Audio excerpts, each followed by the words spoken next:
Oi, gente, boa tarde, tudo bem?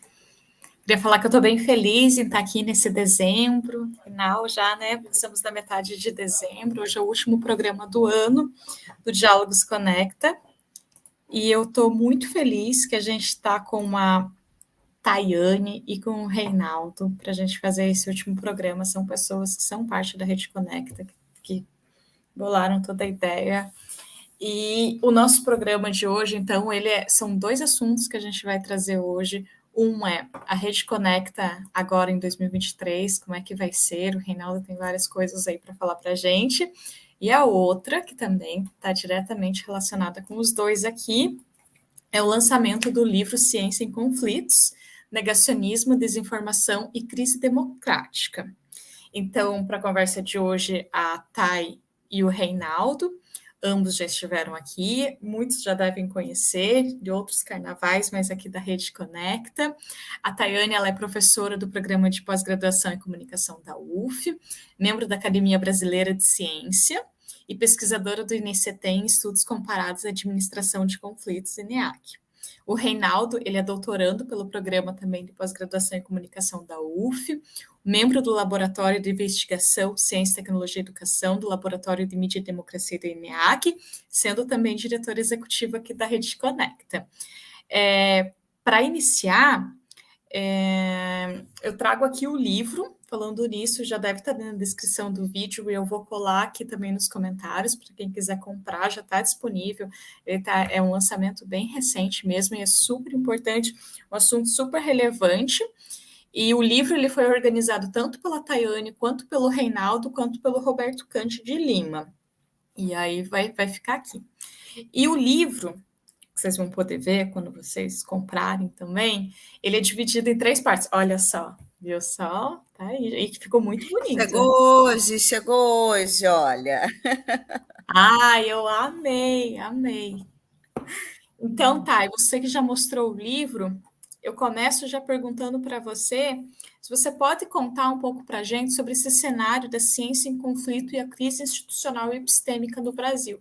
Como é que é? Não é fácil, mas eu acho que a gente consegue entender um pouco mais aí com a tua explicação.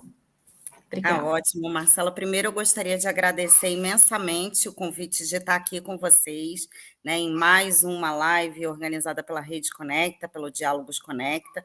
É um prazer enorme, né, estar contigo, estar com o Reinaldo Aragon, né, que é meu parceiro de trabalho, é meu parceiro de pesquisa e foi um dos co-organizadores desse livro. Então, esse livro ele tem como uma proposta discutir esse cenário em que a gente está vivendo de uma disputa sobre a ciência, né? É lógico que a gente sabe que a ciência ela sempre foi um campo de disputa, sobretudo político-econômico, muito evidente. No entanto, de uns tempos para cá, né? Sobretudo num contexto, uma conjuntura no qual as próprias instituições que são responsáveis por produzir conhecimento e disseminar informação, entre elas a ciência, mas também outras instituições democráticas, elas estão em uma crise, né? Uma crise de credibilidade, uma crise de confiança da população na atuação dessas instituições, sobretudo em função das próprias atuações anteriores dessas mesmas instituições, né? É importante a gente frisar isso e entender que essa crise que a gente vive hoje dessas instituições epistêmicas, vamos colocar assim, né? Ou seja, essas instituições que falam sobre o conhecimento, que disseminam conhecimento e informação, elas estão em crise, não a partir de uma ruptura de um modelo democrático, né? Mas a ruptura acaba sendo uma consequência de uma série de questões que foram propulsionadas, né, pela própria atuação anterior dessas instituições que colocaram na fronteira o papel que elas exercem, né? E aí a gente pode entrar, por exemplo, num debate sobre entender o papel que a mídia tem na esfera política, né, as relações da ciência e a sua própria atuação também na esfera política e econômica, e tudo isso acaba tensionando um tanto, né, essa compreensão da população sobre o papel dessas instituições, né? E aí entra um conjunto de debates sobre crise de credibilidade, crise de confiança e por aí vai. Então, esse livro ele reúne uma série de capítulos, né, de contribuições de diferentes pesquisadores, de diferentes áreas do conhecimento, desde a antropologia, a sociologia, a comunicação, a ciência política, a área da saúde também, que vão discutir justamente um conjunto de debates sobre esse cenário de disputa sobre a ciência que a gente tem vivido hoje. Muito bacana, Thay. Eu acho muito interessante quando você traz assim que a gente passa por isso, por essa crise das instituições, e a crise das instituições acaba que ela também se dá a partir de ações prévias dessas próprias instituições, né? No livro tem até o capítulo ali que foi escrito pelo Rodrigo Quinan, pelo Afonso, e tem mais uma pessoa que eu esqueci agora o nome, mas... Melina Menarides. Então, são os três. E que traz a questão do History Channel, que ele começa também a veicular, por exemplo, as questões de teorias conspiratórias. A gente está falando de um canal que é como se trouxesse questões históricas, da história mesmo, de ciência. Ele tem uma certa legitimidade e ele intercala isso também com conspiracionismo, né? Então, a gente vê tudo por aí, né? E você, Reinaldo, o que você pode falar um pouco para a gente sobre o livro? Boa tarde, pessoal. É uma alegria estar aqui. Último programa do ano de 2022, né? Esse ano de muita luta aí para todos nós. E que com um final feliz também com a vitória da Argentina ontem. Então, assim, vai ser um prazer a gente falar um pouquinho sobre o livro. E como a Taine falou, esse livro, ele nasce num momento muito importante, assim, muito interessante, porque quem for ler o livro vai ver pelo próprio capítulo do Quinan e do Afonso que esse processo não é de hoje que ele vem na sociedade, que esse processo de criminalização e de disputa pela episteme e das instituições, ele já vem há algum tempo. E esse livro, ele nasce no momento em que todo esse processo ele se materializa dentro da conjuntura da Covid, onde teve toda a questão do negacionismo, das vacinas, porque quando a gente ouvia e estudava, por exemplo, a Taine estuda há muitos anos isso já, a questão do movimento anti-vacina, do negacionismo, sabe, da criminalização da ciência, mas quando a gente via, o Brasil não participava tão fortemente desse processo, onde aqui você sempre teve um programa de vacinação de grande sucesso, com as doenças erradicadas, então era meio que algo que era um pouco distante. Mas com a vinda da Covid, com a pandemia, e principalmente com o descaso com que o governo federal tratou do assunto, potencializando o negacionismo científico, potencializando a circulação de desinformação, potencializando assim esse negacionismo vacinal, que é uma coisa absurda, trazendo à tona assim histórias antigas que já vinham se desenrolando nas redes ou mesmo nesses grupos de negacionistas, mas nesse momento a coisa explodiu e se materializou. E o livro, ele nasce bem nesse período desse processo, onde assim, a gente estava com muitas dúvidas sobre o que aconteceria, sobre a expectativa da ciência dar uma resposta efetiva, como não foi no caso da vacinação, como foi no caso das políticas públicas de saúde voltado ao lockdown, ao uso de máscara. Então, assim, foi um processo muito importante porque, ao mesmo tempo que se intensificou a desinformação, se intensificou esse negacionismo, a criminalização dessas instituições epistêmicas, a ciência deu uma resposta também, sabe, que dentro daquele caos institucional, daquele caos de saúde pública, existiam algumas instituições responsáveis como a ciência, como setores da mídia, como setores governamentais, como instituições que se apegaram nos valores concretos assim do conhecimento e foram atrás de respostas e políticas públicas que amenizassem. Então, esse livro representa um pouco tudo isso. Assim. Que bacana, Rei, obrigada. Eu volto para a Tayane, que eu tenho um artigo seu que eu li, que antecede o livro, né? E nesse artigo que você está falando sobre desinformação, é o artigo Desinformação Científica em Tempos de Crise Epistêmica, Circulação de Teorias da Conspiração nas Plataformas e Mídias Sociais. Eu acho ele muito interessante porque você fala algo sobre, ao estudar, né, os posicionamentos políticos partidários, religiosos, seguidores de teorias da conspiração, você faz todo...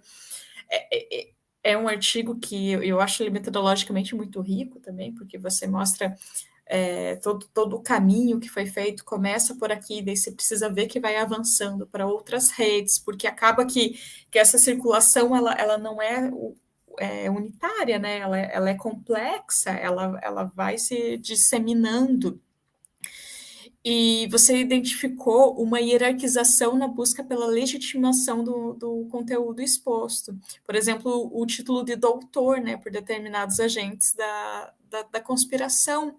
E às vezes eu fico pensando assim, não é paradoxal, porque ao mesmo tempo que eles vão contra a ciência, muitas vezes, são também pessoas que buscam essa legitimação de um suposto cientista para embasar sua teoria anticientificista. Então, eu queria que se você pudesse falar um pouco mais para a gente sobre essa questão, sobre essa hierarquização, né, quando a gente fala sobre ciência e desinformação.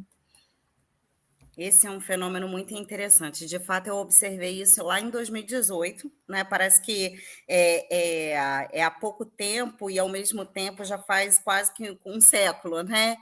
Desde 2018 para cá, porque a gente atravessou um momento extremamente complexo, né? 2 anos de pandemia que intensificou mesmo a nossa forma de se relacionar com o tempo. Mas, de fato, lá em 2018, eu participei de um conjunto de grupos de teóricos da conspiração no WhatsApp, né? E eu realmente foi um processo muito, muito curioso, assim, de como localizá-los, né? Porque, de fato, assim, eles não se apresentam, olha, eu sou um teórico da conspiração, muito prazer, me siga.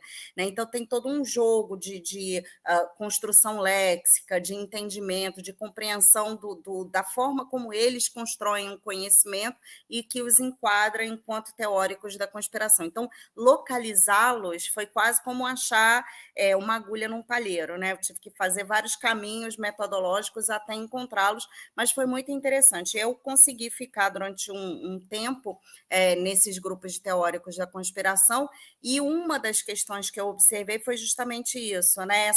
Esse uso de um conjunto de signos que são próprios do campo científico, desde a apresentação enquanto um doutor, né, ou se apresentar como cientista, ou o uso, por exemplo, de jalecos e estetoscópio para demarcar que se trata de alguém legitimado para falar sobre determinado assunto de ciência, né, ou então menciona o seu currículo, a sua atuação na escola X, Y e Z, como formas de demarcação mesmo da sua autoridade. E aí é importante a gente levar em consideração que a ciência ela se constituiu enquanto uma instituição legítima para poder falar sobre conhecimento, para poder apresentar um conjunto de evidências que auxiliam a tomada de decisão pública através desses demarcadores, desses signos. Então, eles utilizam esses mesmos signos, se apropriam desses mesmos signos para poder legitimar o seu viés de mundo, né? A forma como eles compreendem o mundo, para legitimar os seus próprios argumentos, independente se os seus argumentos são contra as principais correntes de evidências científicas ou não. Então, é um fenômeno, de fato, muito curioso que a gente vê um desdobramento, inclusive na forma como o próprio governo federal atuou durante esses últimos 4 anos, né? O quanto de pessoas que não necessariamente tinham competências técnico-científicas, mas se apresentavam enquanto detentores, né, enquanto portadores de uma competência técnico-científica, nem que para isso fosse necessário inventar currículos, né, inventar titulações, inventar nomenclaturas que os legitimasse enquanto dignos de ocupar aqueles cargos que são cargos que a comunidade técnico-científica sempre teve um espaço muito bem definido, né? Muito bem alcançado e e presente, né, nessas esferas que são esferas deliberativas, vamos colocar assim, não são esferas em que a gente tem uma atuação específica e que ajuda na tomada de decisão. Então, é um fenômeno, de fato, muito curioso que tem vários desdobramentos. Então, é importante, quando a gente falar e entender essa manifestação, a gente tende a gente ouviu muito durante a pandemia, né? São negacionistas, estão negando a ciência, mas é um fenômeno muito mais complexo do que isso, né? Porque não se trata só de uma negação por si só da ciência, negação dos princípios básicos da ciência ou daquilo que é consensuado enquanto boa parte da comunidade científica, mas se trata mesmo de um projeto de contestar aquelas autoridades, né, legitimadas para construir novas autoridades. E nesse processo de construção dessas novas autoridades, utilizam esses elementos, esses signos, né, essas nomenclaturas que ajudam a os colocar enquanto dignos de ocupar aqueles cargos, aqueles espaços, legitimar determinadas ideias, né? Então, acho que é um fenômeno, assim, de fato, muito curioso. Tem um capítulo nesse artigo que foi escrito pelo Edilson Damasio, que é muito interessante, que ele fala sobre um negacionismo relativo. Negacionismo relativo, ciência, moral e reencantamento do mundo. E ele vai falando justamente sobre esse fenômeno, né, que não se trata de um negar por si só os princípios da ciência. É um negacionismo, de fato, muito interessado politicamente, interessado economicamente e, vamos colocar assim, epistemicamente, né, como forma de ser uma nova autoridade para tomar decisão, para falar sobre assuntos que até então tinham a ciência como a principal porta-voz na tomada de decisão, né, ao que fornecia até então evidências para a tomada de decisão. E ele fala um pouquinho sobre esse fenômeno do negacionismo relativo, né, desse negacionismo interessado, e ele fala sobre, e a gente está em outro trabalho, inclusive com o professor Roberto Cante de Lima, para falar de um outro fenômeno também tão interessante quanto o negacionismo interessado, que é um desdobramento que ocorre posterior a esse fenômeno que a gente viu muito presente durante a pandemia, muito presente durante esse período do governo federal, que é uma saída em defesa da ciência, né? É um fenômeno curioso, né, que coloca assim, quase como uma recuperação daquela ideia iluminista da ciência enquanto uma entidade máxima que pode falar sobre como uma entidade iluminada, né, que é uma defesa total da ciência sem pensar, sem levar em consideração que a base da ciência é justamente a dúvida, que é justamente a crítica, né, que é justamente a contestação. Então, são fenômenos que se desdobram a partir de uma pequena demonstração, né, de uma pequena manifestação interacional nas redes sociais, mas que desdobram um debate gigante para a gente entender o que está em jogo nessa questão, né, na ciência enquanto um espaço de disputa sobre a legitimação e sobre as autoridades relacionadas ao conhecimento voltado para a ciência, tecnologia, inovação, educação e por aí vai. Bem bacana, Thay. O Renato Costa comentou aqui: essas pessoas não são cientistas, não podem ser tomadas como intelectuais ou teóricos da ciência. Mas o pessoal é anti-ciência, né? Eles aproveitam, eu acho que é mais ou menos por aí, né? Que eles aproveitam esses pseudocientistas para... Exato. E o pior, ainda tem cientistas junto, né? Eu queria poder dizer assim, ser preto no branco e falar, olha, ó, esse é sim, esse é não, ser uma coisa mais dicotômica, né? Esses são cientistas, esses não são, e vamos separar joio do trigo, mas não é bem assim, né? A gente sabe, inclusive, que dentro do próprio campo científico a gente tem, inclusive, pessoas que legitimam esses discursos, né, que validam. Não à toa a gente viu, por exemplo, Nisi Yamaguchi sendo uma das vozes de grande liderança para falar sobre cloroquina, ainda que boa parte das evidências científicas fossem justamente ao contrário, né, apontando que a cloroquina não era um tratamento adequado ao coronavírus, né, e não só a Nisi, a gente teve inúmeros outros, né? O Didier, o Paolo, enfim, né? Entre outros cientistas que têm um reconhecimento, inclusive dentro das suas áreas de conhecimento, dentro dos seus campos, mas que tem uma atuação política maior do que, de fato, um compromisso com a ciência, com as evidências, né, com a informação e com a própria comunidade científica, de uma forma em geral, né?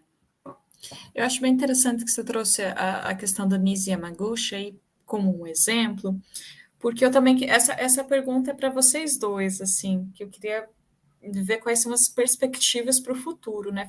Faltam 13 dias, né, para a gente trocar o governo. Mais cedo estava até falando com o professor Afonso, ele falou, não, mas o Bolsonaro, ele ainda é presidente, mesmo que teoricamente ele ainda não saiu, né? Porque atuando ali ele não está. Mas esse governo do Bolsonaro, que às vezes a gente já começa a olhar como passado, que está cada vez mais próximo de ser passado, ele deu uma voz, assim, um espaço para essas pessoas no discurso anti-ciência, pelo menos que vai na contramão daquilo que é realmente aceito, como é a questão do caso da vacina da Covid, que o Reinaldo também falou. Você falou também, Tayane, sobre a Nise. Lembro até de coisas que o Bolsonaro mesmo ele replicou, por exemplo, teve um pastor no Ceará que falou que viu um estudo, alguma coisa assim, sobre que a vacina da Covid tinha HIV, né? Tinha o vírus do HIV dentro da vacina, e aí o Bolsonaro vai lá e repete isso, e isso já cria todo um outro campo de distorção, assim, ele dá uma visibilidade gigantesca para algo que não tem fundamento científico nenhum, bem como traz cientistas que daí já têm uma visão mais similar à dele, também nessa questão financeira, também de mercado, e eu queria saber de vocês, se vocês acham que com essa mudança de governo que a gente vai ter agora, será que esses grupos conspiracionistas, bem como esses cientistas que estão muito mais a uma questão de mercado do que exatamente pela ciência, eles tendem a perder força ou não? Porque esses grupos, eles antecedem o bolsonarismo, né? Porque o Bolsonaro, ele dá força, ele dá voz, ele dá visibilidade, mas não foi ele quem criou essas pessoas. Então, o que vocês acham que pode acontecer agora com essa troca de governo? Quer que eu comece? Pode começar, Rei. Tá.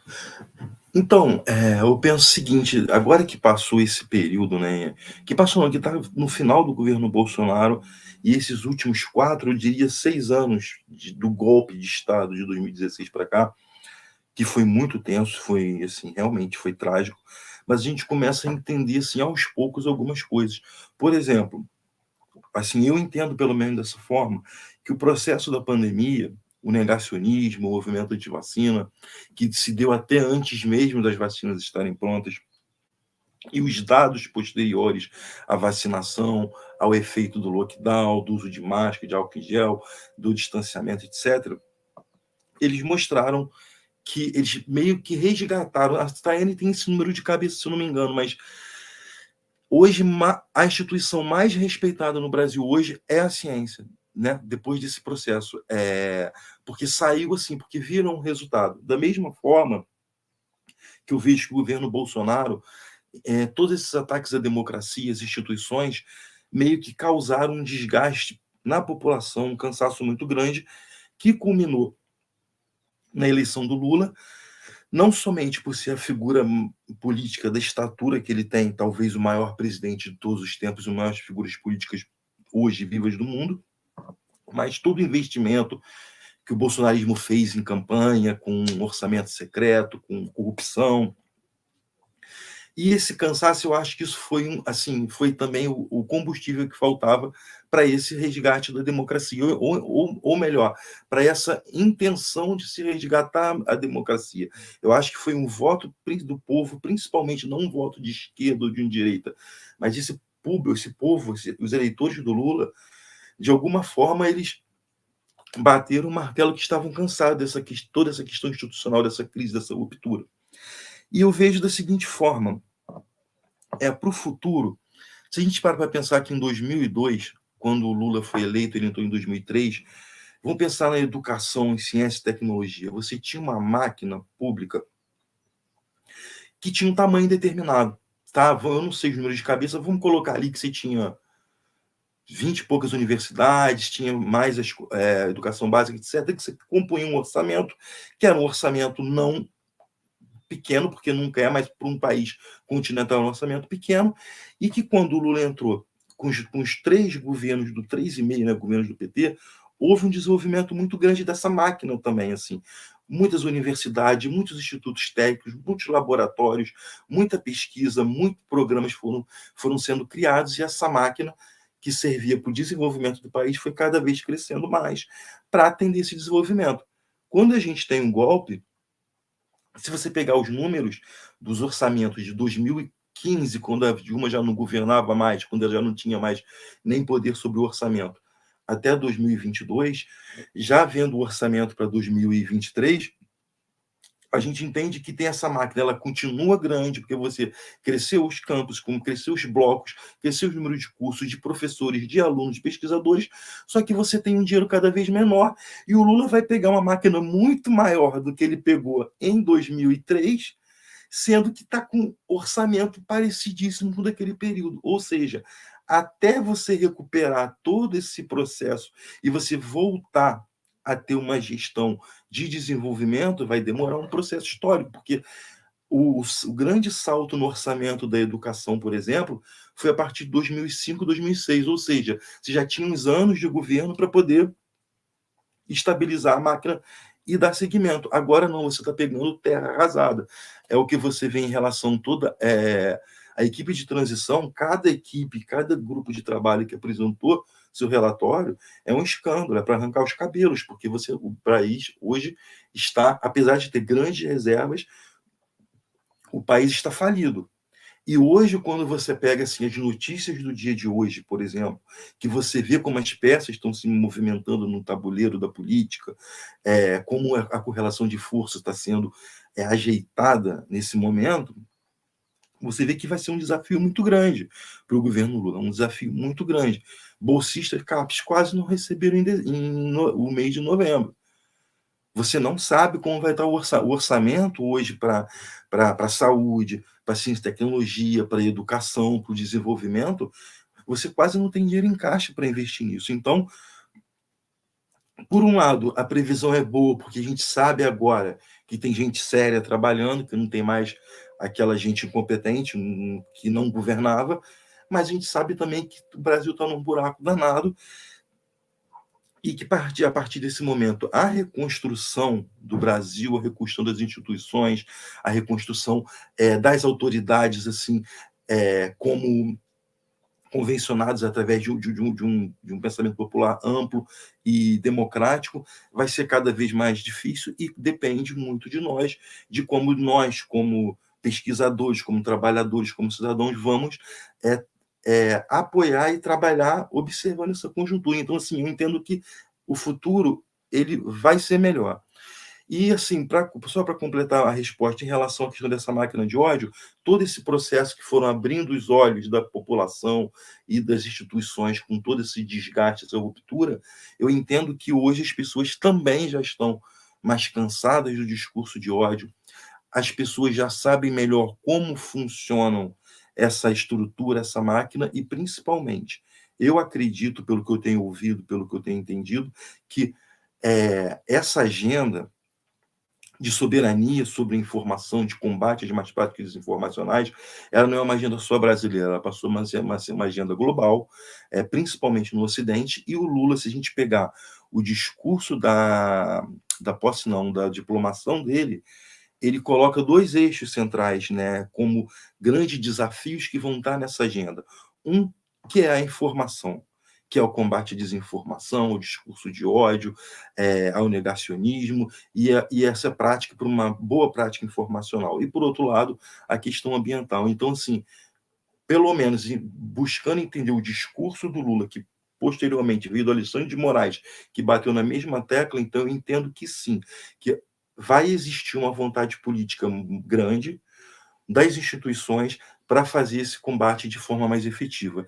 E esse combate, a Tayane pode dizer muito melhor que eu, porque ela é minha orientadora, ela é quem tem me orientado esse tempo todo, mas assim, esse combate ele vai ser construído através de experimentação, de pesquisa e de trabalho conjunto entre a sociedade, as instituições, e porque não se tem ainda o caminho. Esse caminho a gente está com o facão na mão, abrindo a trilha para entender como que a gente vai até achar essa luz no fim do túnel. Mas é um desafio que, por exemplo, isso eu posso falar, nós da Rede Conecta, nós três aqui, a gente tem esse desafio como na ponta do lápis, como nossa agenda, e assim, eu acredito que sim, que o governo está bem atento para isso, e as instituições também estão bem atentas para isso a partir de agora. Muito bom, Reinaldo. Eu posso complementar com algumas coisinhas? Claro. Ah, bacana. A primeira delas, assim, eu concordo inteiramente com o Reinaldo. Acho que a gente está num momento de reestruturação democrática depois de um período extremamente drástico e crítico que a gente viveu no Brasil, né, recente. Então, é nesse momento em que a gente tem unido esforços, setores, áreas de conhecimento, sociedade civil, em prol dessa reconstrução. E essa reconstrução, ela inevitavelmente passa pelo fortalecimento institucional e, inevitavelmente, passa por um debate mais sério e mais comprometido com a questão da comunicação e da informação.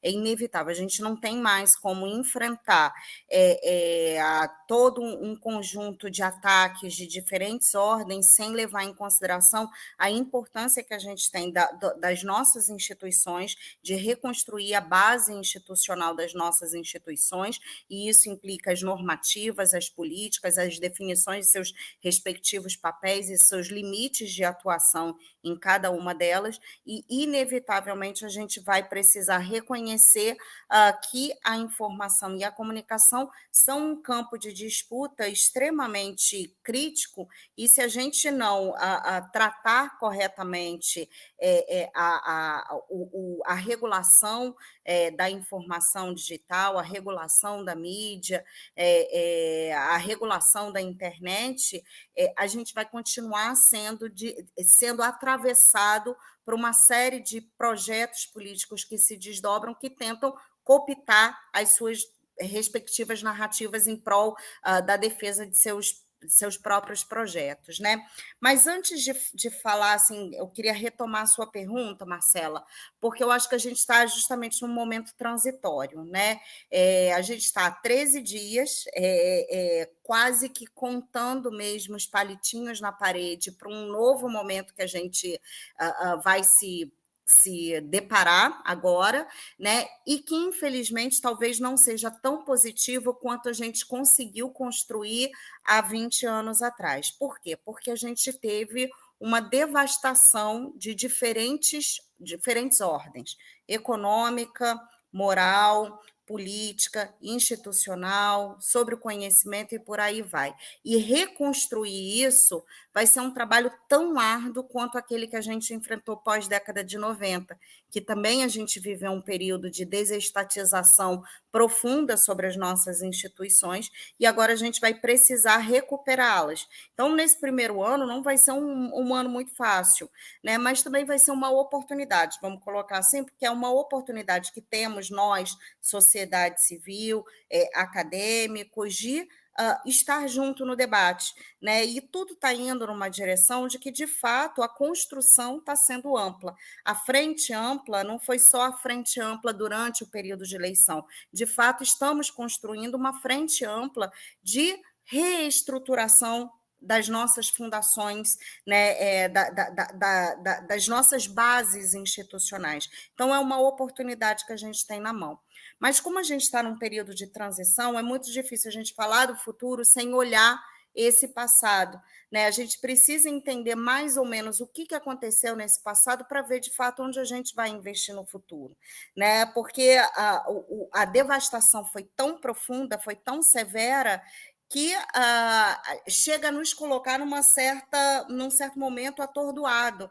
Bom, devastaram tudo, e agora? Como vamos reconstruir? Então, é importante a gente ter essa dimensão de um conjunto de destruições que foram feitas. A primeira delas, eu acho que é inevitável, a gente não tem como construir uma nação soberana, a gente não tem como construir um país forte, igual a gente almeja, né, o futuro do Brasil, a liderança política que a gente sempre exerceu, que era uma liderança, inclusive, científica e tecnológica, tempos atrás, a gente não tem como construir esse país sem a questão orçamentária. Investir em ciência e tecnologia é investir em soberania nacional, é investir no nosso conhecimento. Então, acho que esse é o primeiro ponto, a questão orçamentária. Eu acho que isso boa parte assim, da base, da nova base governamental já sabe do que se trata. A gente, de fato, vai precisar ter um papel mais ativo na recuperação da ideia de que investimento em ciência e tecnologia não é gasto, é de fato investimento, e é investimento em países fortes, em nações soberanas. Então, acho que esse é o primeiro ponto mais crítico. No entanto, a gente teve uma série de outros ataques durante esses últimos 4 anos, e eu ainda posso dizer um pouquinho mais, que a gente tende a achar que foi o problema do governo Bolsonaro, mas a gente tem vivido isso há pelo menos 7 anos, pelo menos 7 anos. Então, a segunda ordem de importância que a gente precisa olhar para trás para projetar o da frente é entender que a nossa devastação ela também foi deliberativa. O que significa isso? A comunidade científica, né, nós da ciência, a gente construiu as nossas regras, as nossas normativas, as nossas formas de avaliação da ciência, né, a forma de definição daquelas áreas que são prioritárias e que vão atender a conjuntos de demandas sociais, a partir da nossa própria compreensão em diálogo com a sociedade civil. Isso sempre foi presente na nossa forma de ordenamento orçamentário, do ordenamento de avaliação da ciência. No entanto, de pelo menos 6 anos para cá, a gente tem perdido pouco a pouco o nosso espaço deliberativo, né? Esse projeto que a gente viu nesses últimos 4 anos foi gritante de tal forma que as áreas prioritárias elas não atravessavam as demandas sociais. Elas iam atender a demandas outras, demandas de mercado, demandas econômicas, demandas de tecnologia, mas que não necessariamente respondiam a questões mais cruciais da nossa vida cotidiana, né? Não respondiam, por exemplo, à desigualdade social, à fome, né? E isso é fundamental, a ciência precisa estar discutindo isso, né? A ciência precisa estar ajudando a pensar em soluções, mas levando em consideração que a ciência não é a única pessoa a dar soluções para isso. Se não houver um esforço do poder público e de outras esferas atuando em conjunto em prol de resolver questões que são estruturais da nossa sociedade, a gente não resolve nada. A ciência ajuda a direcionar alguns caminhos com base em evidências, com base em estudos, em observações, mas não necessariamente vai tomar a decisão. Quem toma a decisão é o poder público, né? Então, acho que é importantíssimo a gente entender que a gente tem perdido também esse nosso espaço deliberativo. E projetar o futuro da ciência significa reconquistar esse espaço que foi tirado de nós. Ao nós mesmos termos a capacidade em diálogo com a sociedade civil, ou seja, não é a ciência lá, como dizem, né, no seu castelo de marfim, etc., definindo o que é bom para a sociedade ou não, mas junto com a sociedade definindo o que é mais importante. Ajudar a resolver os problemas da desigualdade social, das injustiças sociais, da fome, da miséria, da pobreza, ou desenvolver a maior tecnologia de inteligência artificial, né? Então, acho que a gente precisa colocar isso na balança e entender que a nossa segunda ordem de ataque foi ataque deliberativo. Perdemos o nosso espaço deliberativo e agora a gente precisa recuperar esse nosso espaço deliberativo. A terceira ordem e foi uma de ataque, é fundamental, e a gente precisa pensar em estratégias para essa, que foi moral, né? A gente sofreu inúmeros ataques morais. E esses ataques não vieram só de um ministro Weintraub falando que nós, universidades, somos espaços de balbúrdia. Não foi só isso. Gostaria que fosse, porque aí a gente fala, bom, dia 31 de dezembro encerrou, né? Conseguimos agora seguir adiante e reconstruir o nosso espaço, mas infelizmente não foi isso. A gente vem sofrendo esses ataques morais sobre o que é a universidade, o papel da universidade, o papel das instituições de pesquisa, de ensino, de educação e etc., sofrendo esses ataques morais há bastante tempo. Né? E esses ataques morais nos acusam de balbúrdia, maconha e etc., ok, tem uma questão moral ali, mas a gente também sofreu inúmeros ataques, acusando, por exemplo, as universidades de serem corruptas, os cientistas de serem interessados, né, uma virtuosidade moral, no sentido de que os cientistas não são bons o suficiente, são corrompíveis com seus outros interesses e por aí vai. Então, a gente tem que enfrentar isso. Né? E construir esse futuro significa entender essas bases desses ataques morais que aconteceram contra as instituições científicas e as universidades para recuperar, né, o que é importante para nós. Qual é o nosso papel? Não ficar respondendo a essas acusações, mas, de fato, mostrar qual é o nosso papel. E o nosso papel é extremamente importante. Né? Desde a ordem econômica, pois onde tem uma universidade, gira uma economia no entorno, mas também naquilo que é benefício à sociedade.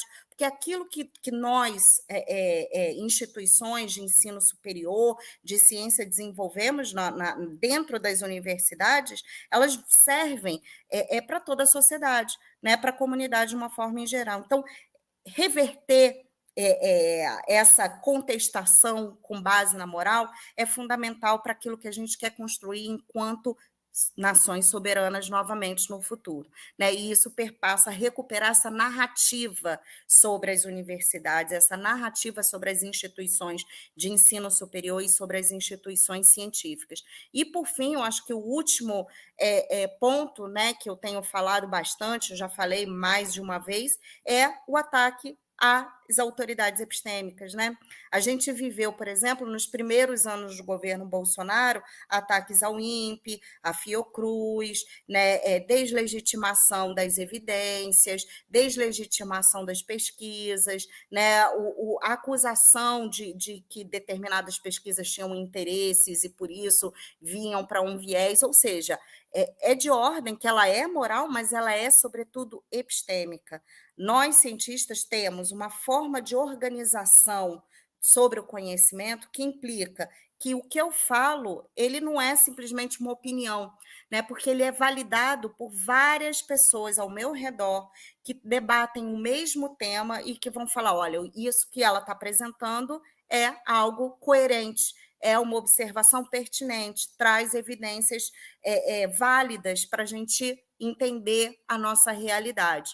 Então, tecer estratégias para o futuro é reconhecer também as implicações e os desafios que a gente teve por vários e vários anos, não só 4, mas vários e vários anos de ataques às autoridades epistêmicas, às instituições epistêmicas, ataques morais, ataques epistêmicos, ataques deliberativos e ataques orçamentários e econômicos.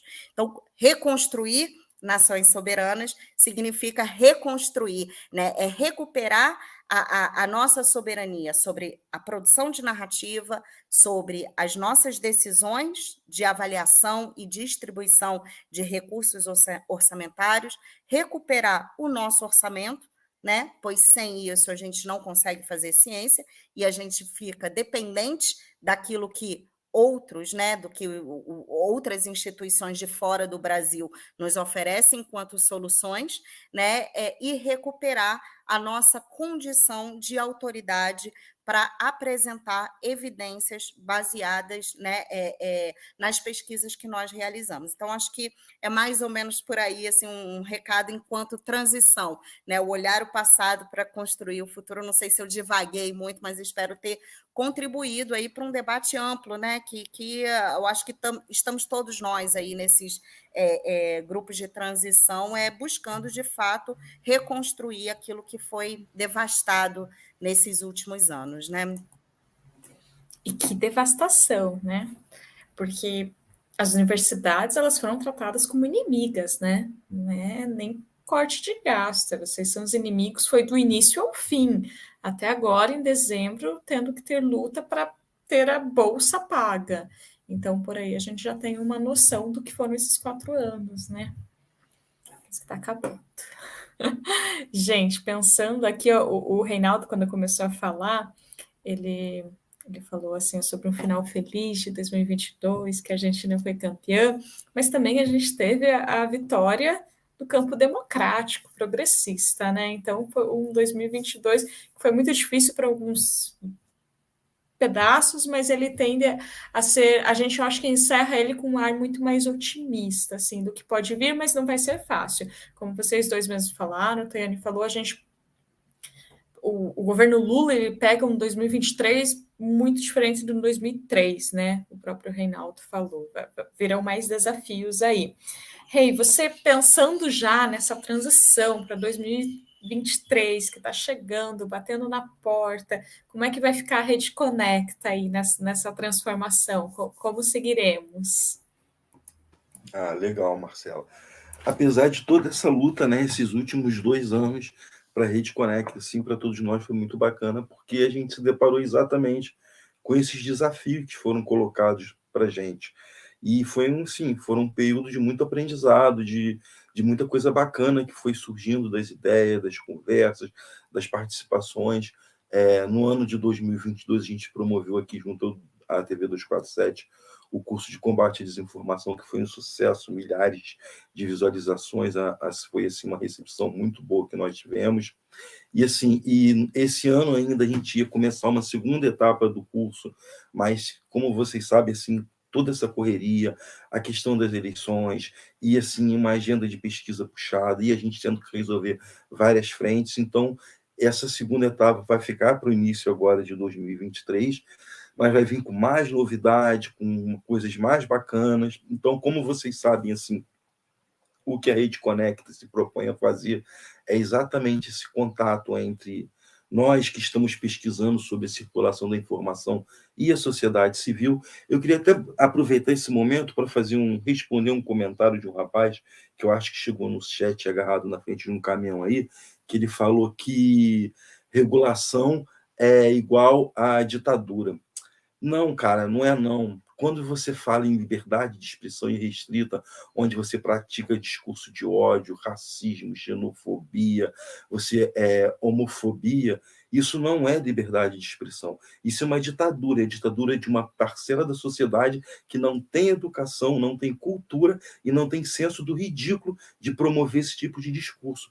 E regulação, se debatida com a sociedade civil, se debatida de forma ampla com as instituições, regulação significa soberania.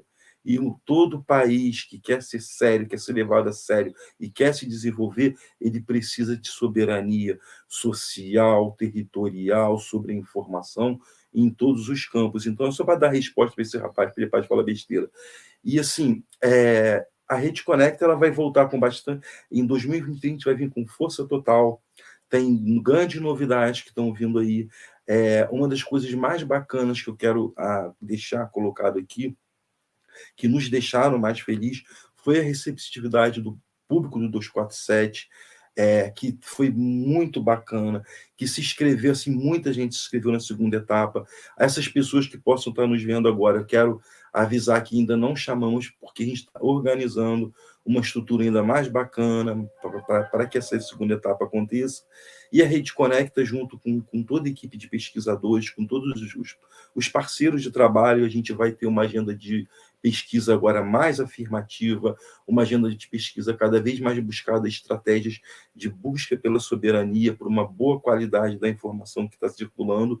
E, assim, quero deixar mais uma vez o convite aqui, o recado de que nós, como pesquisadores da comunicação e nossos parceiros da psicologia, da computação, da ciência política, a gente tem uma a gente vive de incerteza, que a gente faz pesquisa, né? A gente busca algumas respostas. Mas uma das poucas certezas que a gente tem é que o combate à desinformação e que a boa prática na circulação da informação na sociedade, ela depende da sociedade civil como um todo, fazendo um trabalho junto com as instituições como a imprensa, como é o caso do Brasil 247, com a universidade, com o judiciário, com o executivo, com organizações de classe, porque é a única forma que nós temos de buscar um debate amplo e que a gente consiga pensar, por exemplo, em regulação, para que ela não seja uma ditadura, para que ela seja democrática e que ela garanta a soberania, nossa soberania. Então, esse é o recado que eu quero deixar. E, assim, quem gosta da Rede Conecta, quem quer participar dos projetos, no início do ano que vem a gente vem com novidade e vem muita coisa bacana por aí. Obrigada, Rei. Thay, você também quer falar alguma coisa sobre os projetos para esse ano? Tem um negócio aí que o Rei e a Tayane todos estão envolvidos também, que é o NCT, que eu acho que também é uma grande iniciativa e que eu acho que nesse governo de transição, se vocês quiserem contar um pouco, porque eu acho que tem tudo a ver. O Reinaldo e a Tayane falaram sobre soberania, e soberania é ciência e tecnologia, soberania é a gente produzir o nosso conhecimento, a gente poder falar sobre a gente também, né? Então, eu acho que vai bem nesse caminho aqui que a gente está seguindo.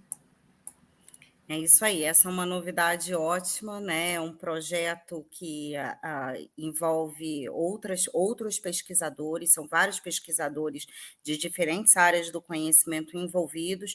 É um projeto coordenado pelo professor Afonso de Albuquerque, da Universidade Federal Fluminense, e pelo Jamil Marques, da Universidade Federal do Paraná, e que é um Instituto Nacional de Ciência e Tecnologia voltado para o debate e proposição de políticas em torno da questão da soberania, das disputas informacionais e da soberania informacional. E como o Reinaldo falou, e reforçando, é importante a gente levar em consideração que debater soberania implica em discutir regulação. E a regulação ela não é autoritária, né? Isso é extremamente importante. Ao contrário de determinadas leis, ao contrário de determinados projetos até autoritários em que a definição, a norma vem de cima para baixo, a ideia da regulação é que, de fato, a gente faça uma ampla participação, né? Participação cidadã, trazendo pessoas da sociedade civil para debater tópicos que são pertinentes a gente.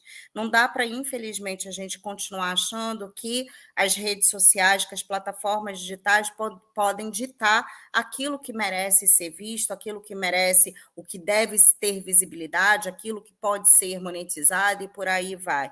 Infelizmente, a gente também não pode continuar num modelo de mídia no qual determinados conglomerados midiáticos detêm a forma de construção da narrativa, ou que outras mídias surjam e possam, sob a alcunha da ideia de uma liberdade de expressão, falar qualquer coisa, inclusive pela defesa de Hitler, pela defesa de nazismo, né, ou cometendo crimes de ódio, ou cometendo racismo, que é crime no Brasil. Então, a gente precisa ter um amplo debate com a sociedade civil para poder discutir esse importante tópico de regulação. É inevitável, né? E é importante fazer essa distinção entre o que é regulação e o que é censura. São projetos completamente distintos, né? Regulação envolve participação civil. Então, a ideia desse INCT de disputas e soberania informacional é justamente a gente prover pesquisas, né? Prover um debate público, auxiliar a tomada de decisão sobre tópicos que são importantes para a nossa sociedade e que envolvem a informação.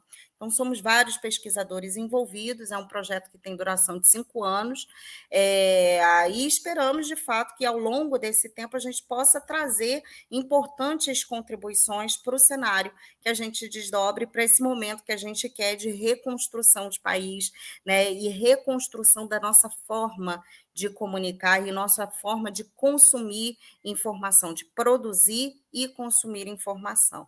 Então, acho que isso aí é extremamente importante, né? Estamos todos ansiosos no início desse trabalho e aproveitando esses 4 minutinhos, né, para fazer uma convocação aqui, que quem quiser o livro Ciência em Conflitos, organizados por mim, Reinaldo Aragon e Roberto Cante de Lima, a gente vai estar sorteando o número. Para isso, basta ir lá no Instagram, no referente a essa live, e postar no Eu Quero, que amanhã vai ser o sorteio do livro, tá bom? Não deixem de participar e visitem também a nossa página da editora, né? É um material super rico que com certeza vai trazer algumas reflexões importantes e apoiar esse nosso momento de esperança e reconstrução de país sobre tópicos relacionados à ciência, à tecnologia, à inovação e educação. É no Instagram da Rede Conecta? No Instagram da Rede Conecta. Então vou colocar aqui também, eu vi que a Manu já colocou. Vamos divulgar esse link. Eu não vou participar, porque se eu ganhar pode parecer que é choncha, mas eu vou comprar.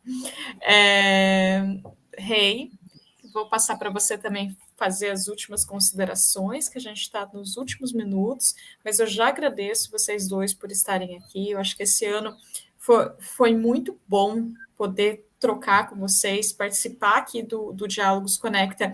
Foi um grande aprendizado para mim. Eu aprendi a cada programa, era um novo aprendizado, eram novas pessoas conversando com a gente, a interação com o público, espaço do 247. Eu fico bem feliz assim da gente estar terminando o ano juntos e com uma perspectiva muito mais otimista em relação a 2023 do que a gente estava vivendo nos últimos anos, né? Então, fico muito feliz mesmo. Passo para vocês.